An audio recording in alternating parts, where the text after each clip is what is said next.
खरं जे निलेश लंकेंना जो प्रतिसाद मिळतोय तो अभूतपूर्व असा आहे आणि खऱ्या अर्थानं ते आता जनतेचे उमेदवार झाले असं म्हणलं तरी वावगं ठरत नाही.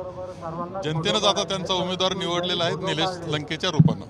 आज जे सकाळपासून एक टीका होत होती की गोपीनाथ मुंडे असेल, राजू राजळे असेल यांचे फोटो बॅनरवर लागले, नेमकं काय कारण? त्याचं उत्तर माझ्या मते प्रताप ढाकणे यांनी अत्यंत चांगल्या पद्धतीने दिलंय.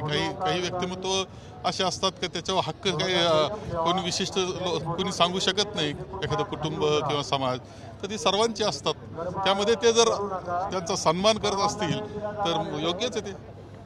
आणि दुसरी गोष्ट अशी की निलेश लंके डुप्लिकेट निलेश लंके नावाचे उमेदवार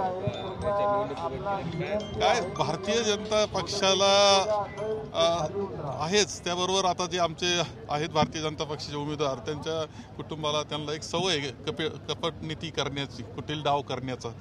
आणि तो इतका कुटील डाव आहे की त्या डावाचा हसू येतंय लोकांना. केविलवाना डाव टाकलाय त्यांनी, त्याचा काही फायदा होणार नाही, काही गरज नव्हती असं करण्याची, केलं त्यांनी.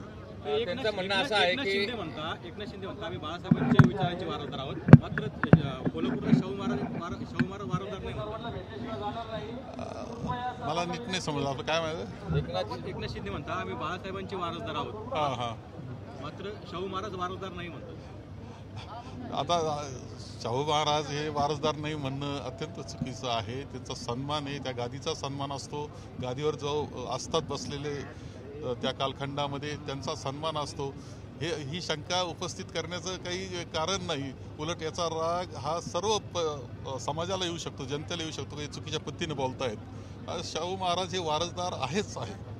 तुम्ही राज्यामध्ये फिरत आहात, एकंदर राज्यामध्ये काय परिस्थिती असेल जागांची? एकंदर आता 13 जागांची निवडणूक झालेली आहे आणि मला तर असं वाटतं की लोकशाही आघाडीचा अभूतपूर्व विजय या 13 जागांमध्ये झालेला आपल्या सगळ्यांचा. एक लाट पूर्णपणे जनतेची आहे, ती भारतीय जनता पक्षाच्या विरोधातली आहे. एवढंच नाही तर पंतप्रधान मोदीजींच्या सुद्धा विरोधातली आहे. त्यांचे वक्तव्य आता लोकांना आवडत नाही, त्या पद्धतीनं ते मांडणी करतायत ती सुद्धा योग्य नाही. किंवा एखाद्या विशिष्ट समाजाला दोषी धरून बोलतात, काँग्रेस पक्षाला दोषी धरून काही बोलतात, हे लोकांना मान्य नाही. पंतप्रधानाचं जी पोस्ट आहे, जागा आहे, त्यांनी त्यांचं बोलणं जे आहे, त्यांचं वक्तव्यसुद्धा देशात आत्तापर्यंत काय काय आम्ही केलं, पुढं काय करणार, इतकं व्यापक असायला हवं. दुर्दैवानं ते दिसत नाही आणि याचा सगळा परिणाम जनतेमध्ये दिसतोय. तर त्याचा परिणाम आपल्याला निवडणुकीमध्ये दिसेल आणि आघाडीला खूप मोठा विजय आम्हाला या जागेमध्ये मिळेल.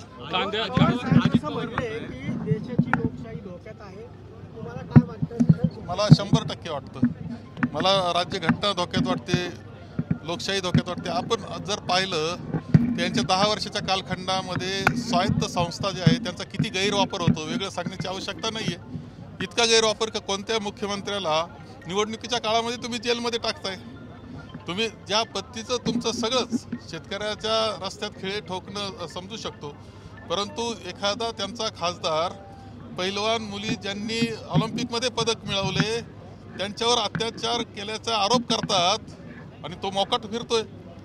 याचं हे सगळे लक्षणं आहे की ही लोकशाही संपून हुकुमशाहीकडे यांनी वाटचाल करण्याचा प्रयत्न ते करतायत, असं परिस्थिती दिसते आहे. राज्यामध्ये कांद्याचा प्रश्न गंभीर आहे.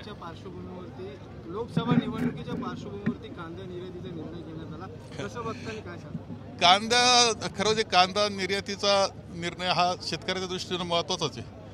आपले येथील आता खासदारकीचे उमेदवार सुजय विखे पाटील असं म्हटले की सरकारचा आणि कांद्याच्या भावाचा काय संबंध. म्हणजे जर खासदारांना हेही लक्षात येत नसेल की निर्यात बंदी असती किंवा निर्याती आयातीचे विषय असतात, त्याच्यावर वसुल ड्युटी असती, याचा परिणाम त्याच्या भावावर होत असतो, हेच जर खासदारांना समजणार नसेल इथल्या आणि उमेदवार म्हणून ते उभे राहत असतील तर ते उमेदवारी करण्यास सुद्धा पात्र नाही, अशी स्थिती आहे. आता हा निर्यात बंदीचा जो उठवल्याचा म्हणतायत त्यामुळे तर असंच दिसलंय की 2000 टन कांदा, तो सफेद कांदा, तो मग गुजरातमधून जाणार, गाजावाजा मात्र इकडं चाललेला दिसतोय. वस्तुस्थिती अजून समजायला तयार नाही. शेतकऱ्याचं जेवढं नुकसान करायचं होतं त्यांनी तेवढं करून बसलेले त्यांनी नुकसान केलंय, पूर्ण नुकसान केलेलं आहे. आता तुम्ही निर्यात बंदी करणं उठवणं याचा उपयोग याला काय होणार आहे, शेतकऱ्याला काय होणार आहे? शेवटचा प्रश्न, अजित दादा म्हणताय जर टाटांनी जर ऐकलं नाही तर मोदींचा फोन केला तर ते नीट सरळ होतील, असे वादग्रस्त वक्तव्य. हे जे वक्तव्य आहे ना, कारण त्यांनी पाहिलं की चांगले चांगले सरळ झाले आणि मंत्रिमंडळात सामील झाले आपलं पक्ष फोडून. त्यामुळं त्यांना अनुभवाचे बोल आहे त्यांचे हे, की ते एकदा दम आला की चांगले. पण मला वाटतं टाटा ही इतके खऱ्या अर्थानं महत्त्वाची व्यक्तिमत्व आहेत. त्यांच्या बाबतीत प्रचंड आदर संपूर्णपणे देशातील सर्वसामान्य माणसापर्यंत आहे. माझ्या मते त्यांच्या बाबतीत तर असं काही बोलू नये, ते तर तुमच्या राजकारणापासून दूर आहेत. त्यांच्या बाबतीत असं बोलणं सुद्धा योग्य नाही.